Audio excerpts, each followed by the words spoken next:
It's Free Radio. I'm Adam Wilborn. Very pleased to say, joining me now, Bruno Mars. Hello. What an intro. Thank you. Very nice to meet you. Nice now, to meet you, man. There's loads of things I've always wanted to ask you about. You've obviously got your new single out, your album out. Yeah. But I want to start by asking you about Jeremy Kyle. Who is that? You were watching it this morning and okay. tweeting about him, and I was astonished. I thought, I'll just look what Bruno's been up to. And you've been sitting in your hotel room, welcome to Britain, watching Jeremy Kyle. Oh man, what a show! That is pure entertainment. What was your experience of that? Because he's got a show over in the States, but I don't think it's very well known. I didn't know that. Yeah, this is the first time I've ever seen it. I don't get to watch too much TV, so I don't even know if that's a British show or if that's something that it's a British show, trust me. But man, I couldn't believe he was just getting up in these people's faces and like starting fights and you know, like it was just. I couldn't turn it off, I'll be honest with you. I couldn't turn it off. It is one of those shows, and it's just one of those things you go, just stick it on. And but then you just go, terrible people he had on the... I saw your tweets going, he is the father! He is the father! I popped champagne. I said, I knew it! Ridiculous. So was that a show? I mean, you're a bit of a Lothario. Would that be a show you'd ever go on to sort something like that out, or probably not? I don't think so. It's a pretty intense experience. I don't even imagine. know where those people were from. I mean, I've never encountered anything like that. So I don't.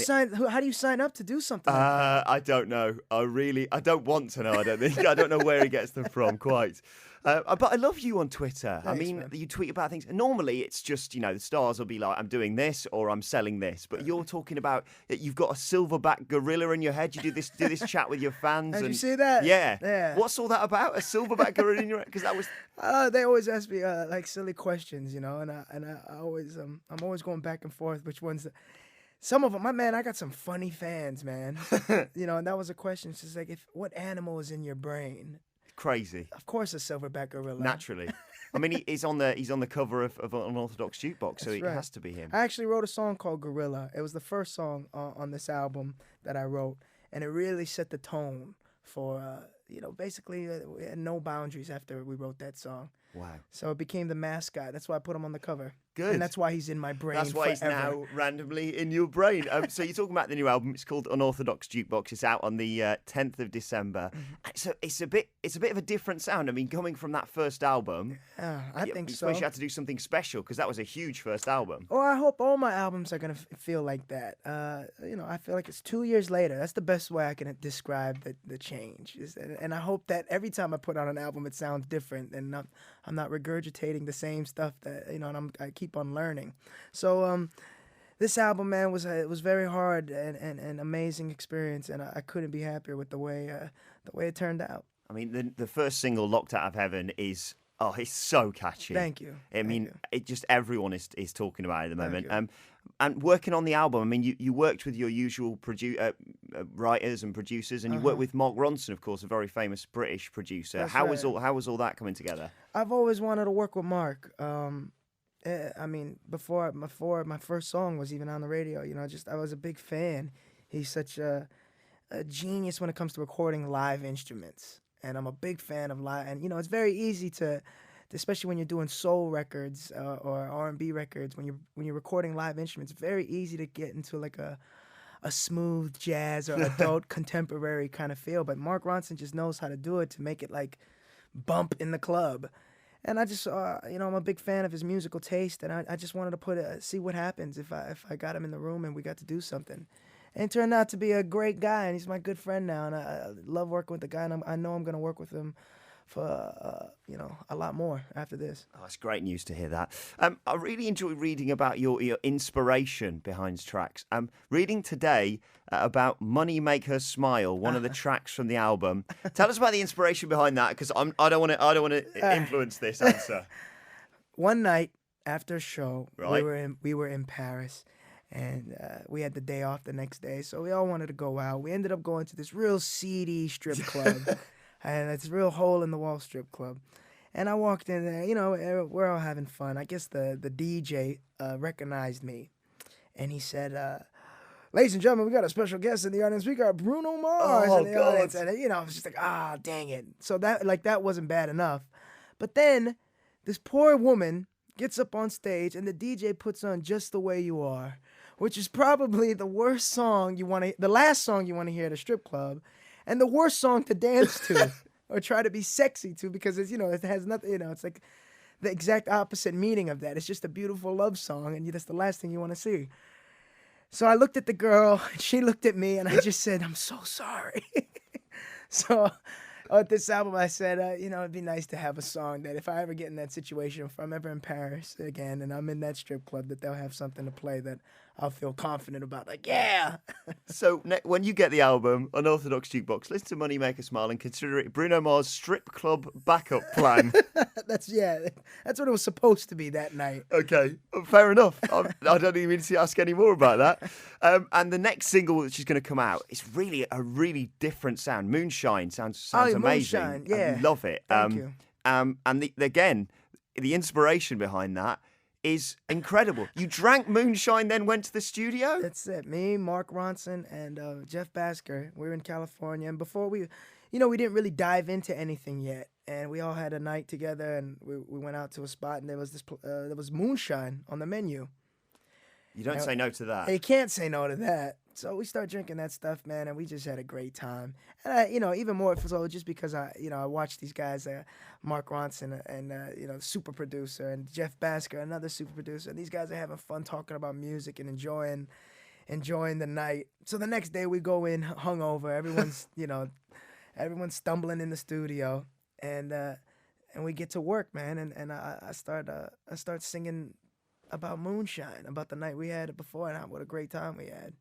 So I don't remember much of it, but I know it was a good time. So that's a good song to listen to hungover. I'll have to try that out. I'll try that out this weekend. I'll make sure I do that. And another thing you've been in the news about recently is you played one of the best gigs you can ever play. You can tour around the world, you can play to millions of people. That's fine. Loads of people have done that. Right. The Victoria's Secret show, mind. Oh, my Lord. Wow. How was that? It was everything you think it is, but better. Oh, my God. I need a second to drink that in. Those girls are freaks of nature. I think that's why. They're most stunning. They're like pieces of art. It's just like, oh my God.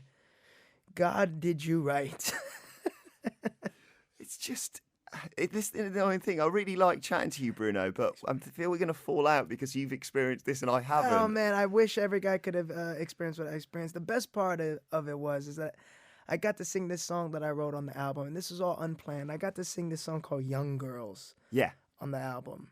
And it's basically talking about, how these young, wild girls, you chase them when you're this young, wild guy, and it's basically like looking for love in all the wrong places. And I got to sing this song to the exact kind of women that I'm talking about. And you're like, maybe it'll just convince them. Come on, guys. So it was a great experience. And it hasn't aired yet, but I think it's just going to be it's overload on entertainment. Like music and beautiful women, I don't know how you can go wrong. It's just one of the best nights of the year, yeah, clearly. I think so. And of course, you're in the UK because you're on the X Factor this weekend. That's right. Have you managed to catch a lot of it this year, or what are your thoughts? Not really. Like I said, I don't watch too much TV, but I do remember performing on it last year. Yeah. And it's just a great show, great entertainment, great stage. I remember loving the stage when I was there. So the big question, I mean, you're in the UK December the 8th playing the O2 Arena. Mm-hmm. Is there any more plans for a tour next year to tour this album? Absolutely. I spent a lot of time touring in the UK the last go around, and I plan to do the same on this time. I love it out here, man. I love performing out here. And I think in the beginning of the year, we're definitely going to be back. Whether it's small venues, I would love to do some small venues. It's like intimate stuff would be great. Yeah, that'd be cool. But just all over the UK, basically. All over, twice. Twice. Yeah. Just purely because then you can watch more Jeremy Kyle in the mornings. I mean, I'm stuck now. I'm addicted to that show. We'll get some DVDs sent over to you or something, Please. Bruno, so you can catch up on it. But you got to see the one that I saw this morning, man, because he was up in this guy's face, and then he goes up in the woman's face. He must have said "shut up" about 89 times. Just that one, this one segment. It's incredible. You see, and us Brits come over as such nice people to you over there. It must be not intriguing. That Kyle. No. Not that bloke. Not that bloke. Love it. You're picking it up already. Fantastic. Take that back with you. Take Jeremy Kyle with you as our present. Just take him away, basically. Bruno, it's been a pleasure chatting to you today. Thanks, man. We're going to stick on your latest single, Locked Out of Heaven, on Free Radio. Do you Let want me to introduce it? Let me introduce go it. Ladies and gentlemen, this song that we're about to play you has been known to be some of the greatest lyrics ever written by one of the tallest, strongest, most bravest men in the world. Wow. One could argue the galaxy. Well, I'm looking at you and... This song is Locked Out of Heaven, y'all. This is my first single off of Unorthodox Jukebox. Enjoy it, dig it, love it. And you're going to catch me on the what's his name? Kyle Jennings? No, Jeremy Kyle. You're going to catch me on the Jeremy Kyle show very soon. And will I be the father? Who knows? This is Locked Out of Heaven.